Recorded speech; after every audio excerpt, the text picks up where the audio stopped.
Hi, it's me, May. I am back.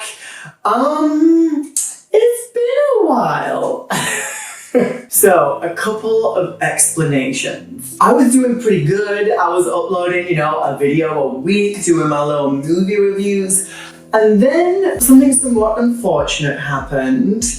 I became homeless. Okay, I don't mean that I'm homeless in the sense of I'm out on the streets. I'm not. I'm staying at a friend's house.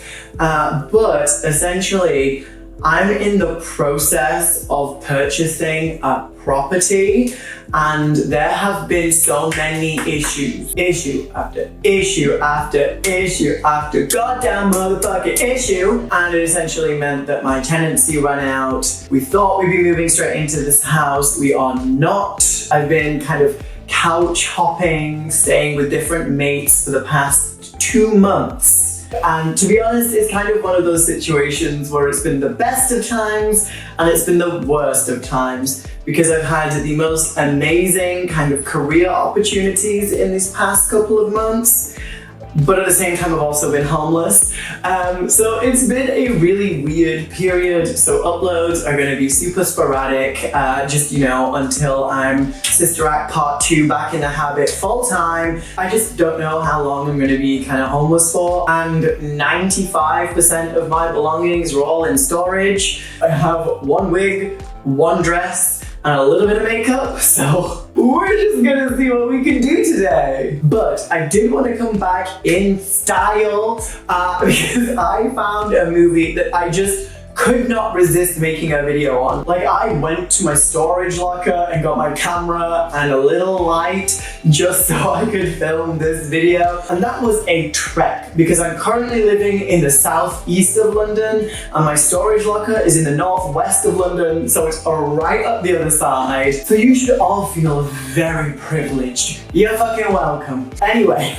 So a little bit of backstory about this movie. Much like the majority of the films that I review, I'd never heard of it before. I have managed to hack the YouTube algorithm in a way that now it just recommends me clips of terrible films, and it kind of, does the searching for me. And this was one of the clips that was recommended. And when I beheld the acting that takes place in this movie, I just thought, the masses must know. Tell Sassy, I wanted to know it was me. So let me set the scene about this film.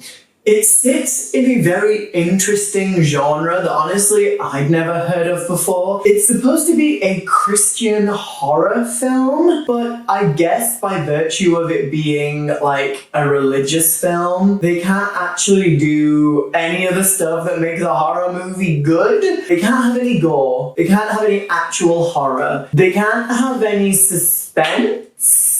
They can't have any blood or, any X-rated language. They can't really have demons. I mean, they kind of do, but not good ones. So the movie therefore suffers from this very vanilla, very drab, almost nondescript genre placement, where it really isn't the type of movie it's trying to be or billing itself as, but it really isn't any other type of movie either, because it's not religious enough to be an actual Christian film until maybe the last 5 minutes. It's not funny. There's no action. There's no horror. They say it's based on a true story, but it's not a documentary. There's no romance. And it's not even that interesting. And I love it. Oh my god, this movie is so fucking stupid. This movie, honestly, is more of a study in booking meetings and arranging things than it is an actual movie. And you'll see what I mean when we go through the scene breakdowns. It's honestly like watching paint dry with the worst acting you have ever seen, and I demand that you watch it. Wow, I should not do that. The echo in this room is insane. With all that said and all that out of the way, this is 2014's Unwanted Presence. So the movie begins with a really long, and by really long, I mean really goddamn long violin score, which is panning over events happening inside a woman's life. And it's very clear from the montage that things ain't going well for this bitch. She's looking very sad. She's visiting a grave. Some guy is breaking up with her. And then, like, maybe 2 minutes, 3 minutes into the film, we are greeted with the first of many, and I mean many, technical problems with this film. We all know that sometimes films can look super cheap, and sometimes films, especially when they're independently produced or, you know, from a smaller genre like Christian horror movies, can just have really low budgets and as such, you know, don't look the best or don't have the best audio quality. And usually I wouldn't like harp on it too much. I just kind of note it and then move on. But in my research after watching, I found out that this movie had a budget of $150,000. $150,000 was spent on this piece of garbage, which for the audio to be actually indecipherable at multiple points throughout this movie, and to have the amount of like technical and dubbing issues that this film has is unforgivable. Like, the movie just shows us some dude in a lab coat talking to this woman, and I shit you not, I have rewatched this bit like 8 to 10 times, and I still have no fucking clue what is said. Just take a look. Like, I was honestly so puzzled about what he was saying here. And obviously I was watching it online for free with ads on Tubi, so it didn't have any subtitles, but I did manage to find a version of it on YouTube. So I turned on the captions there, and it read, Shardine 20, just emotional surfaces. Excellent! And so, I guess because of what this doctor said to her, and because of all the other bad stuff that happened in the other flashbacks, the woman, what's the term that people use on YouTube? Unalives herself. So I was sitting there and I was like, okay, well, I know this is a horror movie, or at least, you know, it's billed as a horror movie. So I guess this is like the tragic backstory of how the house became haunted. I guess like the protagonist now is gonna go through the journey of figuring out what happened to her whilst also like being haunted. Like, I was thinking that's where this is gonna go because that's usually what happens, you know, in horror movies. But no, that is not at all what happens in this movie, which points for surprising me, I guess.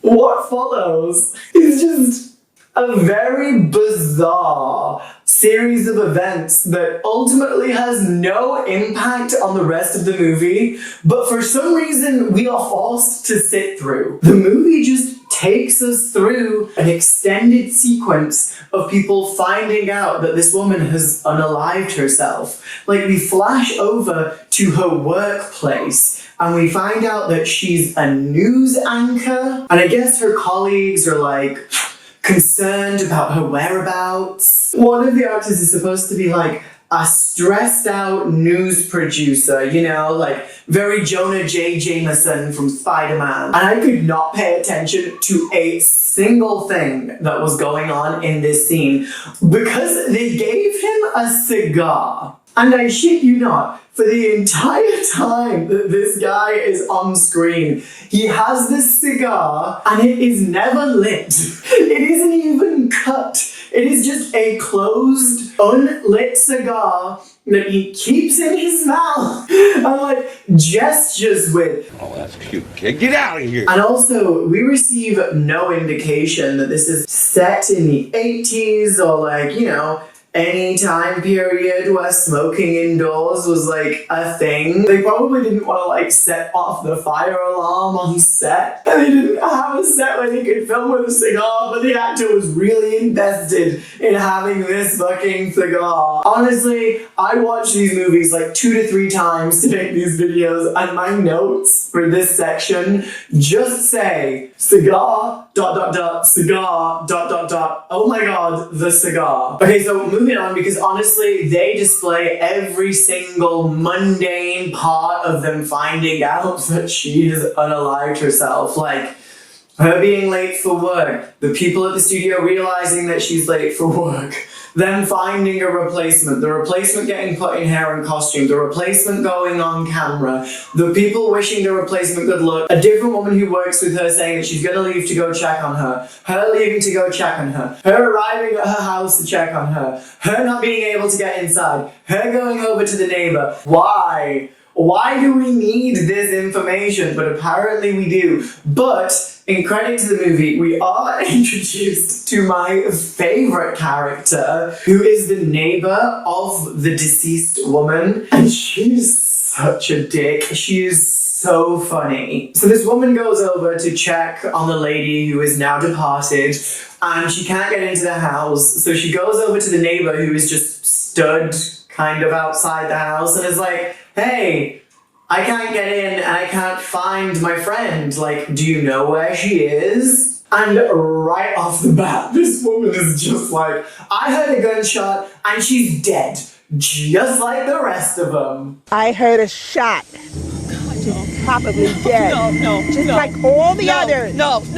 Excuse me, bitch? You in your very nice, like, upper middle class community, you in this rich ass neighborhood, you heard a gunshot and you think your neighbor is dead, and instead of like informing anyone or calling the police or even being in the slightest bit concerned, you just stand outside and wait for someone to come so you can, what, flex on them? It's so fucking funny, but it's so hard, it's so confusing. It's like, why is this woman doing this? Old people are messy as fuck, and I live for it. Okay, so next they show like the police arriving and the CSI people arriving, and it becomes immediately apparent that the costuming budget for this movie was probably a little low, because the police just show up in like a Buick and they're wearing suits like they work in management at an IT consultancy,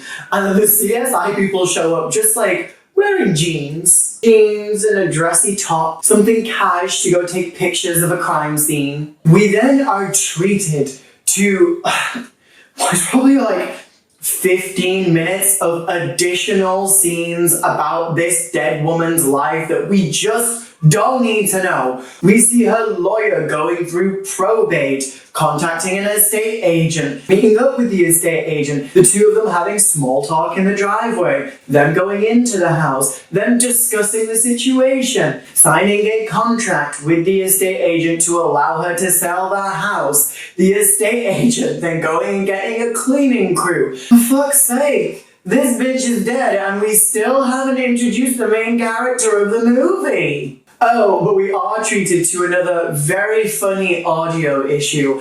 I'm gonna play it for you and just listen to the word celebrity.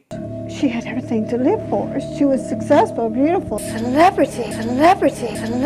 That does not match up with her mouth whatsoever. I'm not even sure that it's the same person who dubbed that in, because she sounds real different. It's also an irrelevant word. Like, the fact that she is a celebrity doesn't really add anything to the fact that she's dead. So, like, really, did you need to dub in this word? No, but it is amusing. Anywho, so the estate agent has some people come over in order to clean the house. As I have said before, the acting in this movie is atrocious. But these people especially, these people do an especially terrible, or I guess fantastic, depending on how you view it, job.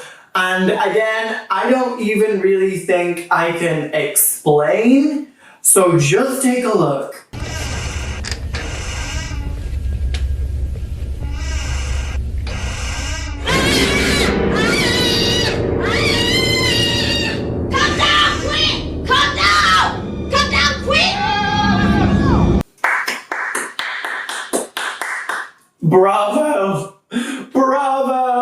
And then that cleaning crew leaves because they're scared of like wind and a rocking chair moving. And then another cleaning crew comes and they sing us a song. We'll make your house look new. We're the cheerful cleaning crew. We know just what to do. No mess too great for us, so you don't have to fuss. Leave us in your house a while. They are literally here to clean a house that was the site of a gruesome unaliving with blood splattered all over the wall, and they're just like, okay, so we finally cut to the main character, and her name is Lindsay, and Lindsay is a businesswoman. Like, they spend so much time giving you the minutia of Lindsay's everyday life, Lindsay's mundane, boring business life, but they never once tell you what she actually does. The movie goes out of its way to constantly be showing you scenes of Lindsay interacting with her employees, interacting with the people at this new job that she's just taken, setting up meetings, going to board meetings, talking about what she wants for the future, but never once tells you what the real aim she's working to is. It's never like, oh yeah, we're a book publishing company and we need to sell this many books. An actual line from the movie is, currently, we're 8th place based on current trending. the trending what? If you're gonna make me suffer through the boredom, through the drudgery of your everyday, and through every time you set up a meeting with someone, at least tell me what the fuck you do. Our goal is to be #1 in the industry. And to accomplish this goal, we have to have a plan and the ability to execute this plan. Still a mystery. Also, complete side note, complete tangent. This bitch, is she not the girl from Children vs. Wizards? Side by side. Side by side. Same bitch? Eh? So Lindsay finally ends up going to this house and loving it and buying it, and we're like, what, 40 minutes into the movie? Still no ghost. This is supposed to be a ghost story. More ghost. So she moves into the house, and then she starts seeing some freaky shit. But by freaky shit, I mean like the mildest ghost occurrences even imaginable. Lindsay feels a breeze. Lindsay puts something down and then it's in another place. Lindsay's dog just stares at stuff.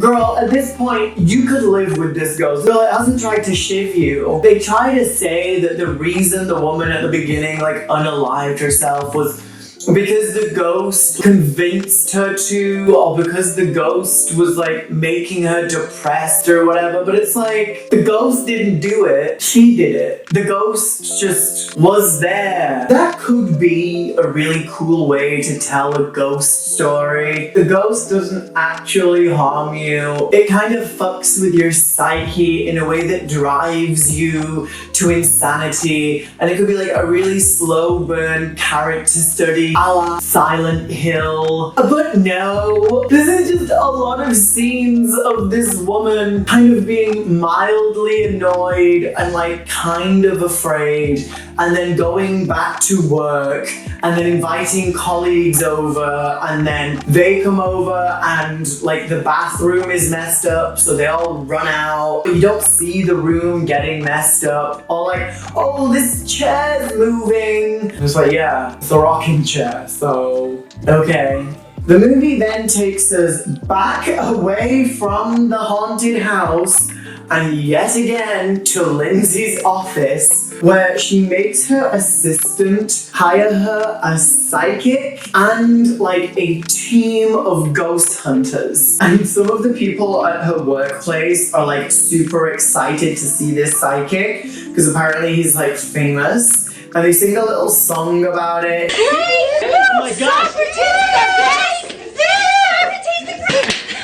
can't believe this. No, It's so awesome. Socrates the Great. Someone could make a really fire trap remix out of this. Alright, so they've hired a psychic, and then again, this movie shows us every single interaction that it takes to get this psychic here. Like, it's not just, oh, we hired a psychic, he'll be here tomorrow, and then here's the psychic. It's, okay, we hired a psychic. The psychic arrives. The psychic goes to a hotel. The psychic checks into the hotel and has a whole conversation with the check-in clerk. The psychic then sits on a bed and meditates and has a conversation with his assistant.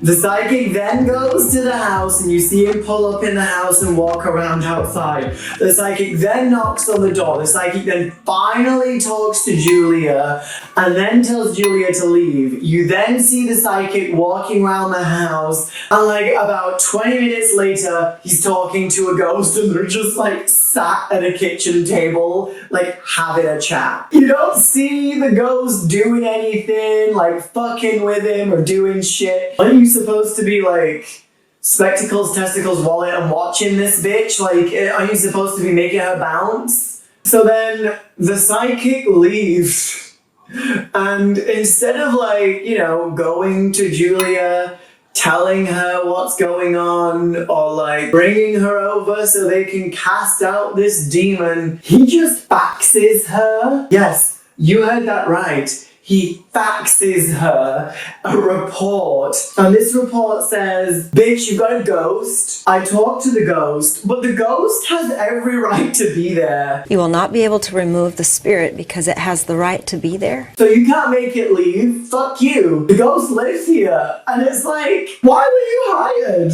I didn't realize that that was an option. I didn't realize like I could hire a psychic medium to come and commune with a ghost. And then the medium will be like, actually, bitch, like, the ghost is in the right here. The ghost was here first. I know your name is on the lease, but the ghost owns the freehold. Like, the ghost owns this entire piece. I didn't know that was an option, but apparently it is. And it happens twice. Because then, after the psychic leaves, the ghost inspector people come, and then after they're done, they also just send her a fax and say, yeah, you have a ghost. Cool. And it's like, what the fuck is she spending all this money on these people for? She already knew there was a ghost. You guys were supposed to get rid of the ghost. You didn't even try. Okay, so Lindsay's pissed. She's like, I'm sick of this ghost. No one's trying to make it leave. This ghost is pissing me off. So I'm gonna go get a gun. You know, like the thing that really works on non-corporeal beings like a ghost. A gun. Okay, so now we go back to Lindsay's office for like the 10,000th time. Lindsay's assistant tells her that she's been watching this ghost program and that she thinks it'd be really good actually helping her get rid of the ghost. So Lindsay's like, okay, sure, go for it. The assistant gives these ghost hunters a call and they show up at the house. And yet again, we are treated to another scene of somebody else pulling up to this house, going up to the door, knocking on the door, being introduced, doing the whole fucking thing. Because this movie needs to show every single character arriving and leaving every single location. Because otherwise, how would we know how they got there? Anywho, so these ghost people show up, and these people are apparently better than the other ghost people, because these ghost people are Christian ghost people, and they say that because ghosts are just like fallen angels, you have to speak unto them the word of the Lord, and that means that they'll be able to banish them. So because they are Christian, they can pray the gay away. Gay away? Pray the ghosts away.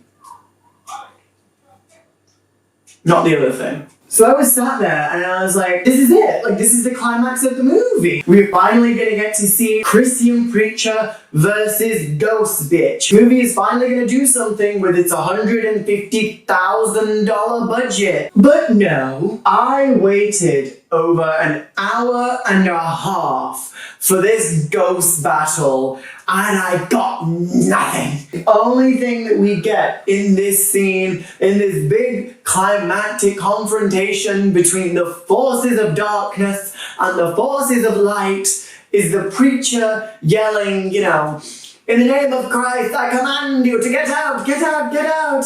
And then the ghost just goes, I hate you, I'll kill you. I will kill you!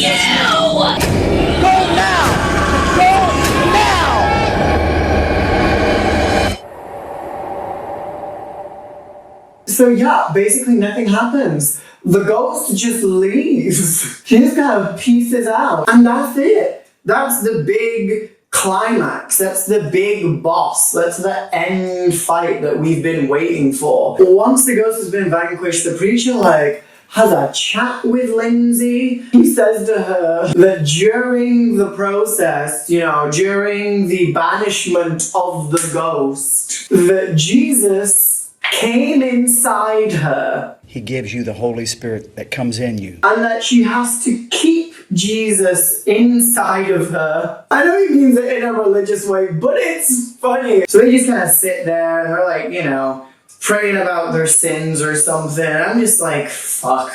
Annabelle would have snapped some necks. And that's basically the end of the movie. We flash forward a couple of years and Lindsay's having a party at her house. Her team became #1 on the trending, whatever that means. She just sits down in a chair and reads the Bible, and that's the end of the movie. So, fun ride for everyone, I guess. Okay, so I am gonna go. I'm gonna put my lips on, do my lashes, and we will have some final thoughts.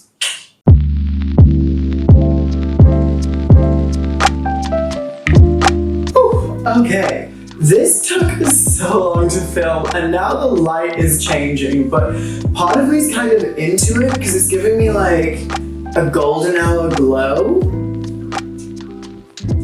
Huh? Anywho, what did I think of this movie? It's a big bowl of garbage. Oh my god.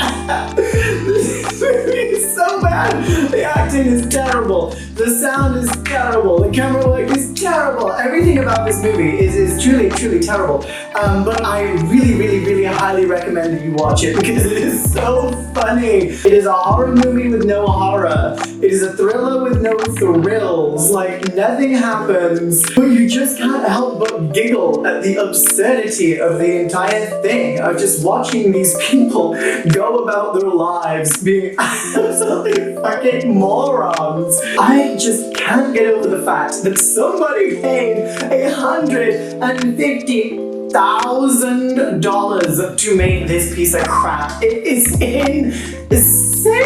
But honestly, I'm glad they did, because if they didn't, we wouldn't have this gem. And is it worth $150,000? No, but I giggled, you know, it made me laugh, it's cute, the acting is terrible, cinematography is trash, but